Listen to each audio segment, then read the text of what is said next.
نحمده ونصلي على رسوله الكريم أما بعد فأعوذ بالله من الشيطان الرجيم بسم الله الرحمن الرحيم أطيعوا الله وأطيعوا الرسول وقال الرسول صلى الله عليه وسلم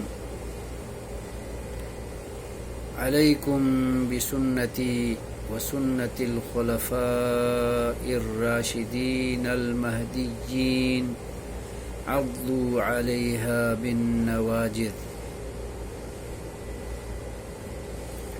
میرے بزرگوں، بھائیوں، دوستوں، بیٹوں، ماؤں، بہنوں اور بیٹیوں، السلام علیکم ورحمۃ اللہ وبرکاتہ۔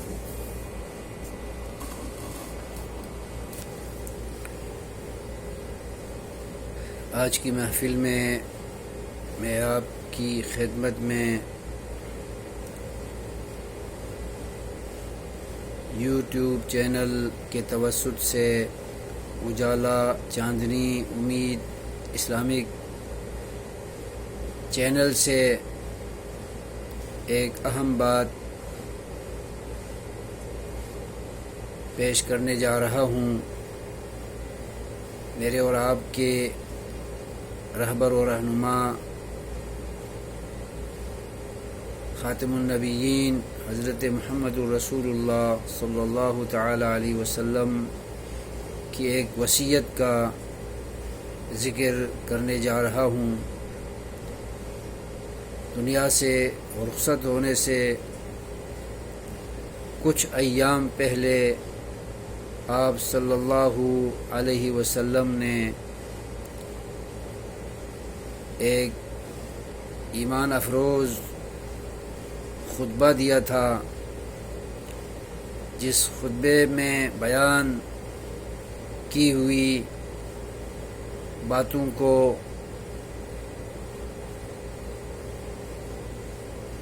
الوداعی خطاب سے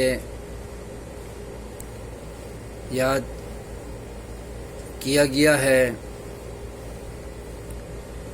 اور اہم وصیتیں کی تھیں۔ صحابہ کرام رضوان اللہ علیہم اجمعین افسردہ ہوئے تھے، آنکھیں اشکبار ہوئی تھیں، ان کے دل دہل گئے تھے، اور ان کے اس خطبے کو سن کر اور اس وصیت کو جان کر انہیں یہ یقین ہو گیا تھا کہ حضرت محمد رسول اللہ صلی اللہ علیہ وسلم کچھ عرصے کے بعد اس دنیا کو چھوڑ کر جانے والے ہیں، ہمیشہ کے لیے الوداع فرمانے والے ہیں، اور ہمیں داغ جدائی دے کر جانے والے ہیں۔ اس لیے بڑے افسردہ تھے، پریشان ہوئے۔ اس خطبے کے بہت سارے نکات ہیں، بہت سارے اہم پہلو ہیں اس وصیت پر مبنی خطاب کے، لیکن ان میں سے ایک بہت زیادہ اہم حصہ میں آپ کے سامنے رکھ رہا ہوں۔ وہ یہ ہے کہ آپ صلی اللہ تعالی علیہ وسلم نے اپنی امت کو صحابہ کرام کو خطاب کرتے ہوئے قیامت کی صبح تک آنے والے لوگوں کی ہدایت کا بندوبست کر گئے ہیں۔ آپ نے فرمایا، میرے ساتھیوں، علیکم بسنت ترکت فیکم امرین لن تضلوا ما تمسکتم بہما کتاب اللہ و سنتی۔ اس کے ساتھ یہ بھی فرمایا تھا علیکم بسنتی و سنت الخلفاء الراشدین المہدیین عضوا علیہا بالنواجذ۔ میرے ساتھیو، میں نے 23 سالہ زندگی تم میں گزاری ہے، نبوت کے ایام گزارے ہیں، مکی مدنی دور گزارا ہے، تمہاری تربیت کی ہے۔ اب میں دنیا سے جا رہا ہوں اور ورثے میں 2 چیزیں چھوڑ کے جا رہا ہوں۔ ایک تو اللہ کی کتاب قرآن ہے، اس کو مضبوطی سے تھامے رہو، اور ایک میری سنت ہے، میرے فرامین ہیں، میری زندگی کا نمونہ تمہارے سامنے ہے، اس کی پیروی کرتے رہو۔ لن تضلوا ما تمسکتم بہما، تم راہ حق سے کبھی نہیں بھٹکو گے جب تک ان دونوں کو تھامے رہو گے۔ اس کے بعد آپ نے یہ بھی فرمایا تھا کہ علیکم بسنتی، میری سنت کو تھامے رہو، وسنت الخلفاء الراشدین، اور میرے جانشین خلفاء راشدین ابو بکر صدیق، عمر فاروق، عثمان غنی، علی حیدر کرار، اور جتنے بھی اسلامی خلافت کے تاجدار دنیا میں آئیں جو کتاب و سنت کی پیروی کے لیے تم سے کہیں، تو ان کی پیروی کرتے رہو۔ عضوا علیہا بالنواجذ، میری سنت اور میرے خلفاء راشدین کی سنت، ان کے طریقہ کار اور ان کی روش اور ان کے اخلاق پر مضبوطی سے قائم رہو، تو تم راہ حق سے کبھی نہیں بھٹکو گے۔ میرے بزرگوں، بھائیوں، دوستوں، بیٹوں، ماؤں، بہنوں اور بیٹیوں، آج دنیا میں بے رہروی جو نظر آ رہی ہے، امت میں افتراق، انتشار دکھائی دے رہا ہے، فرقہ واریت میں امت بٹی ہوئی نظر آ رہی ہے۔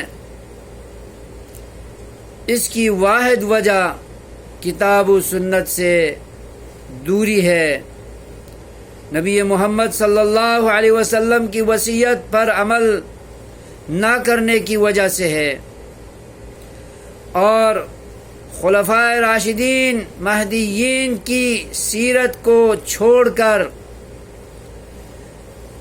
ہم نے ان کے مقابلے میں اور لوگوں کے طرز عمل کو، طرز عقیدے کو، سوچ کو، فکر کو فوقیت دینے کی وجہ سے آج امت میں اختلافات بھی پائے جاتے ہیں اور کتاب و سنت سے ٹکراؤ بھی پایا جاتا ہے۔ دیگر ہستیوں کو، دیگر نیک لوگوں کو اہمیت دینے کی وجہ سے